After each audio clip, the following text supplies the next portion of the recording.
So 5వ మాటను సుకీర్తి చెప్తుంది, విందాం. అందరికీ ప్రైజ్ లార్డ్.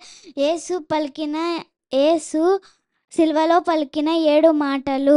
5వ మాట, లేఖనము నెరవేర్చినట్లు నేను దప్పికొనుచున్నానెను. యోహాను 19:28. ధన్యవాదం. Praise the Lord. God bless you. కూర్చోండి. 5వ మాటను మన మధ్యలో ఉన్న బ్రదర్ శ్రీధర్ వివరిస్తారు.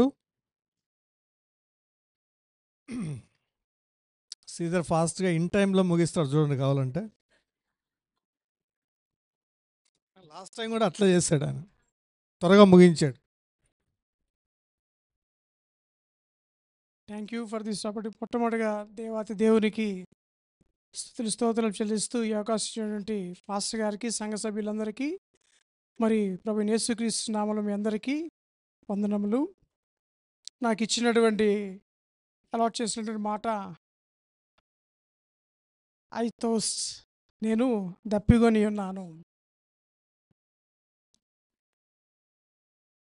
ఈ మాట నేను ధ్యానించేటప్పుడు నాకు ఒక ఆలోచన వచ్చింది.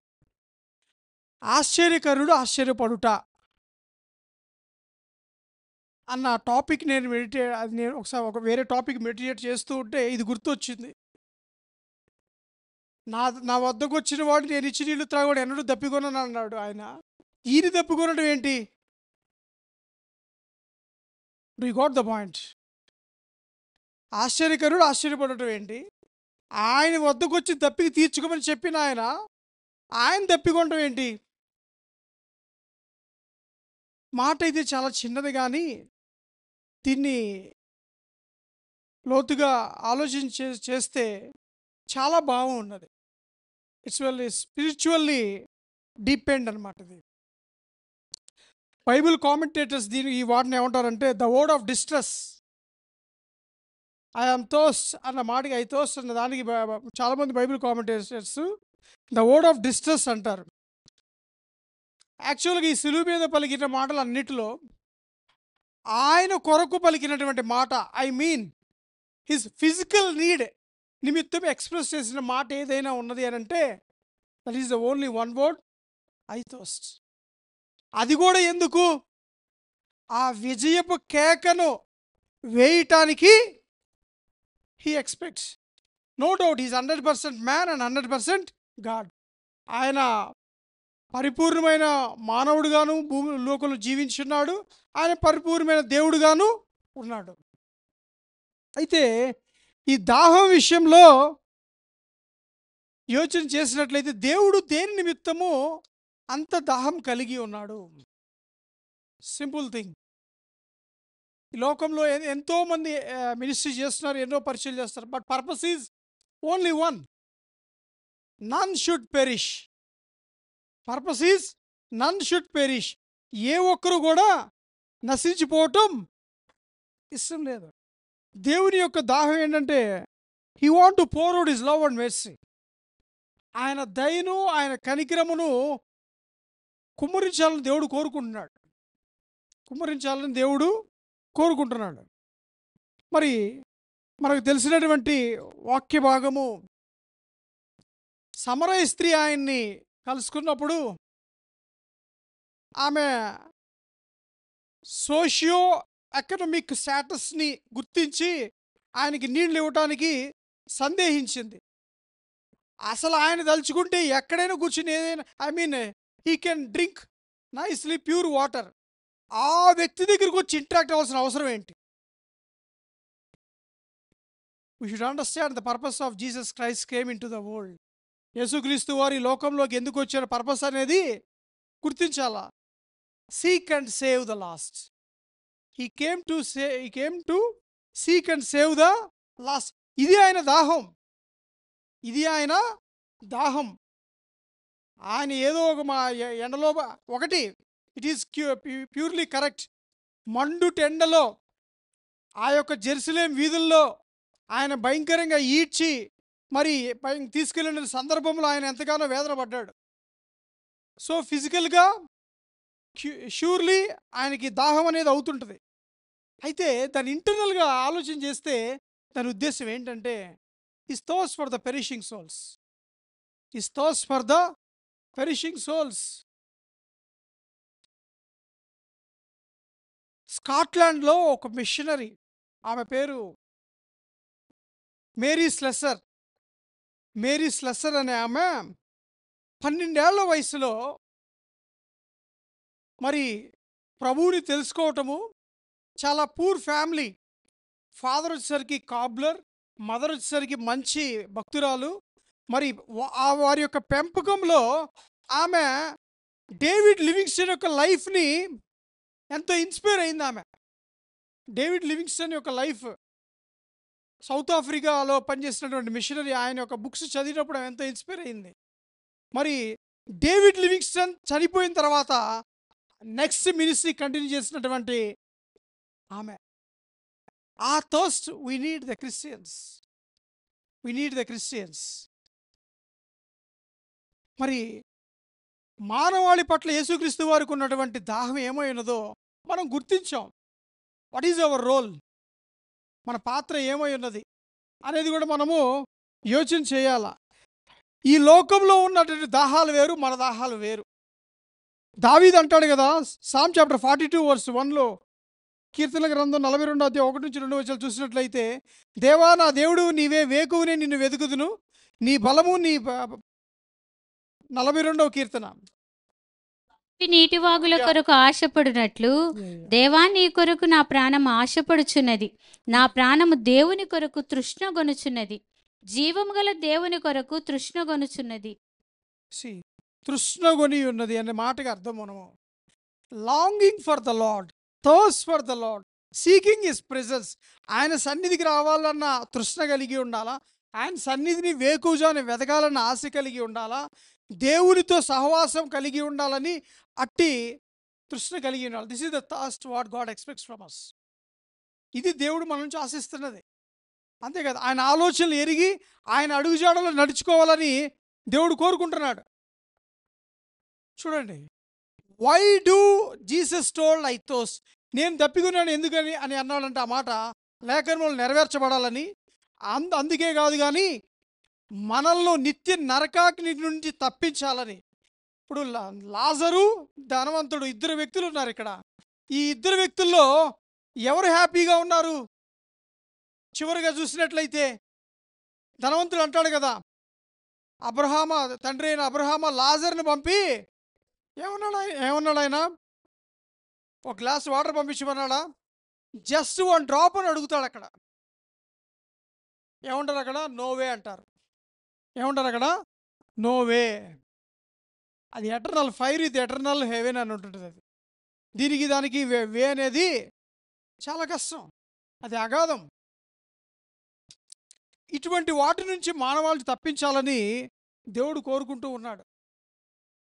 అయితే ఆయనకున్న దాహము యోచన చూసినట్లయితే మానవులందరూ రక్షించబడాలని, రక్షించబడిన వారు రక్షణ కాపాడుకుంటూ అనేక మంది రక్షణ మార్గంలో నడిపించాలని. You are saved not to sit simply to save others. You are inside to bring the outsiders, but not by force. మనము దేనిలో తృష్ణ కలిగి ఉన్నాం? లోకానుసారమైనటువంటి తృష్ణలు ఎన్నో ఉంటాయి. ధనాశ మరియు వ్యభిచారాలు, భయంకరమైన పాపాలతో నిండినటువంటి లోకము. ఇది దేవుడు మనల్ని ప్రత్యేకపరిచి ఉన్నాడు, వేరుపరిచి ఉన్నాడు. మరి ఒక ఉద్దేశం కలిగి ఉన్నాడు. ఆయన దాహం కలిగి ఉన్నాడంటే ఒక ఉద్దేశం కలిగి ఉన్నాడు. ఆ ఉద్దేశం ఏంటి? ఆ ఉద్దేశం మానవాళి ద్వారా దేవుడు నెరవేర్చాలని కోరుకుంటున్నాడు. అయితే నువ్వు సిద్ధంగా ఉన్నావా? Are you ready? Through you God wants to fulfil the thirst. అయితే మానవులు ఇది యోచన చేసే క్రమంలో లేరు. యోహాను రాసిన సువార్త 6వ అధ్యాయం 35వ వచనం చూడండి. అక్కడ యోహాను రాసిన సువార్త 6వ అధ్యాయము 35వ వచనం. అందుకు యేసు వారితో ఇట్లనెను, ఆ, జీవాహారము నేనే, ఉమ్, నా యొద్దకు వచ్చేవాడు ఏమాత్రమును ఆకలిగొనడు, నా యందు విశ్వాసం ఉంచువాడు ఎప్పుడునూ దప్పిగొనడు. చూడండి, ఆయన యొద్దకు వచ్చేవాడు, ఆయన యందు విశ్వాసం ఉంచేవాడు. Good offers he has given. ఆయన వద్దకు వచ్చినవాడు ఎన్న కూడా ఆకలి కొనడు, ఆయన యందు విశ్వాసం ఉంచేవాడు దప్పికొనడు. జీవజల నదులు పారులు, జీవజల నదులు పారులు. When we trust in him, ఆయన యందు విశ్వాసం ఉంటే ఎడారిలో సెలయేర్లు ప్రవహింప చేస్తాడు, రాతినితో కూడా మా నీళ్లు తెప్పించగలుగుతాడు. Such a God we have. అందుకే అంటాడు, ఎల్లప్పుడూ యెహోవా యందు నమ్మిక ఉంచుడి. The book of Isaiah chapter 26 verse 3.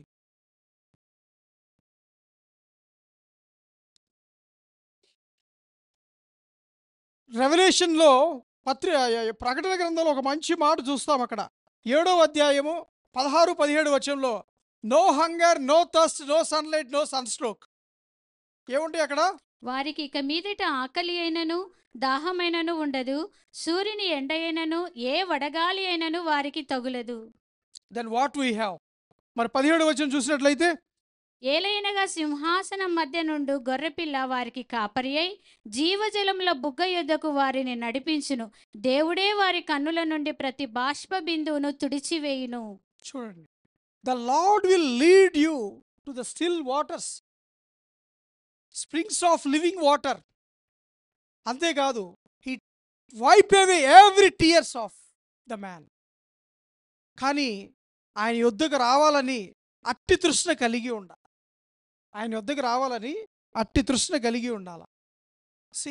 ఇందాక నేను చెప్పినటువంటి ఆమె మేరీ స్లెసర్ అనే ఆమె ఎవరి మధ్య పరిచయం చేసిందంటే, క్యానిబల్స్ ప్రజల మధ్య, అంటే నరభక్షకుల మధ్య. ఒక ఆడపిల్ల నరభక్షుల మధ్య సేవ చేయడానికి వెళ్ళటం అనేది సామాన్యమైన విషయమా? How she got the dare? Only one thing, thirst for Christ. Where there is a will, there is a way. There is a way. Thirst for Christ. ఒకటే, ప్రభువు కొరకు నేను ఏదో చేయాలా, ప్రభువు కొరకు తృష్ణ కలిగి ఉండాలా అన్న ఆశ కలిగి ఉన్నది. కాబట్టే ఆమె క్యానిబల్స్ మధ్య సేవ చేస్తూ ఉండేది.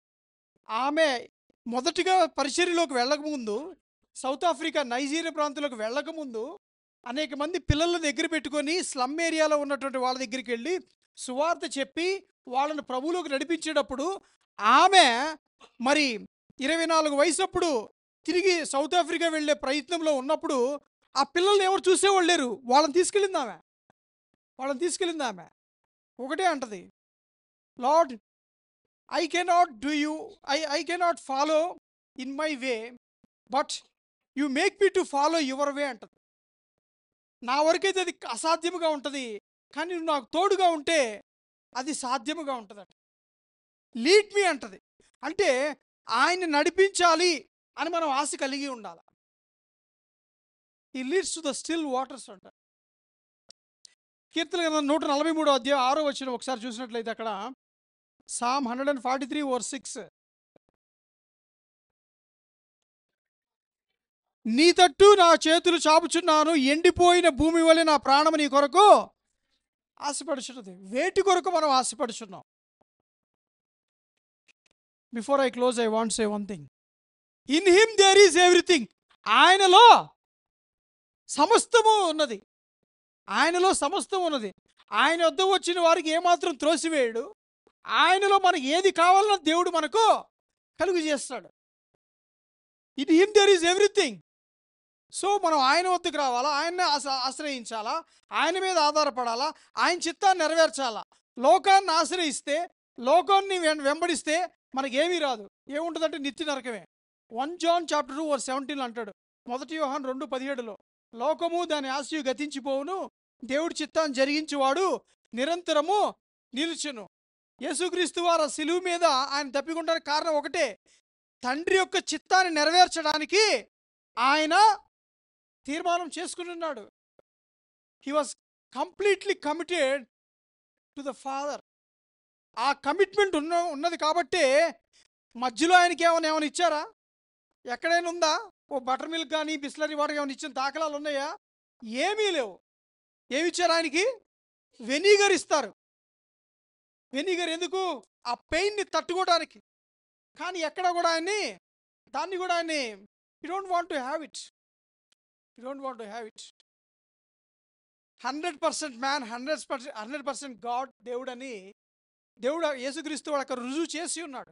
ఆయన ఈ భూలోకంలో ఉన్నప్పుడు ఆనందపడ్డాడు, ఏడ్చి ఉన్నాడు, దుఃఖించి ఉన్నాడు, మరియు ఆకలి కొని ఉన్నాడు, దప్పికొని ఉన్నాడు, ప్రార్థించి ఉన్నాడు, గద్దించి ఉన్నాడు. These are all physical emotions.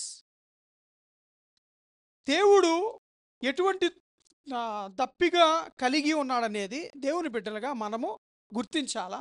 ఆ దప్పికలో మనం నడుచుకోవాలని దేవుడు కోరుకుంటున్నాడు. అంటాడు కదా కీర్తనలు, I will lead you the still waters అంటాడు. ఎక్కడికి నడిపిస్తాడు? పచ్చిగల చోట్లను ఆయన మన పనులు చేయించున్నాడు అన్నాడు. ఆయన ఆశ్రయించాలా, ఆయన్ని వెతకాల. Seeking him very early in the morning. ఆశ కలిగి ఆయనతో సహవాసం చేసినప్పుడు హీ రివెల్స్ హెవెన్లీ థింగ్స్. పరమును విడిచి మన కొరకు వచ్చినవాడు పరలోకపు విషయాలు మన కొరకు బయలుపరచాలని కోరుకుంటున్నాడు. అది ఎప్పుడంటే ఆయన కొరకు తృష్ణ కలిగి ఆయన వెతికినప్పుడు, ఆయన వెంబడించినప్పుడు హీ రివెల్స్. ఖచ్చితంగా ఆయన దేవుడు బయలుపరుచుకుంటాడు. ఇందాక మనం చదివినట్లు మరి ప్రతి బాష్ప బిందును, ఎవ్రీ టియర్. హిజ్కియా కన్నీరు విడిచినప్పుడు దేవుడు ఏం చేశాడు? ఆయుష్ పెంచాడు, కన్నీళ్లు తుడిచాడు, ప్రార్థన ఆలకించాడు. ఒక మాట అంటాడు, I have seen your tears, answered his prayers. దేవుడు కన్నీరు చూచి విడిచిపెట్టేవాడు కాదు. ద థింగ్ ఈజ్, ఆయనతో మన సహవాసము, ఆయన తృష్ణలో మనము పాలి భాగస్థులై ఉండాలా. ఆయన ఆలోచనలు ఎరిగి అట్టి ప్రకారం నడుచుకోవాలా. దేవుడు అదే కోరుకుంటుంది. లోకంలో ఉన్నటువంటి తృష్ణ వేరు, దేవుని బిడ్డలుగా మనల్ని ప్రత్యేకపరిచి దేవుడు మనకిచ్చినటువంటి తృష్ణ వేరు. ఆ తృష్ణ అది మనతో ఎండవటం కాదు, కానీ ఇతరులకు కూడా అది పంచాల, ఇతరులకు కూడా అది తెలియజేయాల. భారతదేశంలో సుమారు 4450 ప్రజాజాతులు ఉన్నాయి. ఇప్పటి వరకు గాస్పెల్ వెళ్ళింది 2000 ప్రజాజాతుల మధ్య. ఇంకా 2450 ప్రజాజాతుల మధ్య ఒక్కసారి కూడా విన్నటువంటి వాళ్ళు ఉన్నారు. అట్టి వారి కొరకు తృష్ణ కలిగి ఉండాలి. God is expecting for the perishing souls. ఆయన ఇదంతా చేయడానికి కారణం ఏంటి? ఎప్పుడైనా ఆయనకు అవసరమా? ఆయనకు అవసరమా? మన కొరకు ఎవరు ప్రాణం పెట్టిన వాళ్ళు లేరు. అంత మండు టెండలో అంత భయంకరంగా వేలాడాల్సిన అవసరం లేదు. కానీ ఒకటే, for sake of you and me, for sake of you and me, నీ కొరకు నా కొరకు అది ఆయన చేసి ఉన్నాడు. అయితే ఆ దాహం ఏమైనదో గుర్తించి ఆయన చిత్తాన్ని, ఆయన యొక్క ఆలోచనల్ని మనం నెరవేర్చే వారిగా ఉండాలి. దేవుడి అట్టి కృప మనకు అనుగ్రహించునుగాక. ఆమెన్.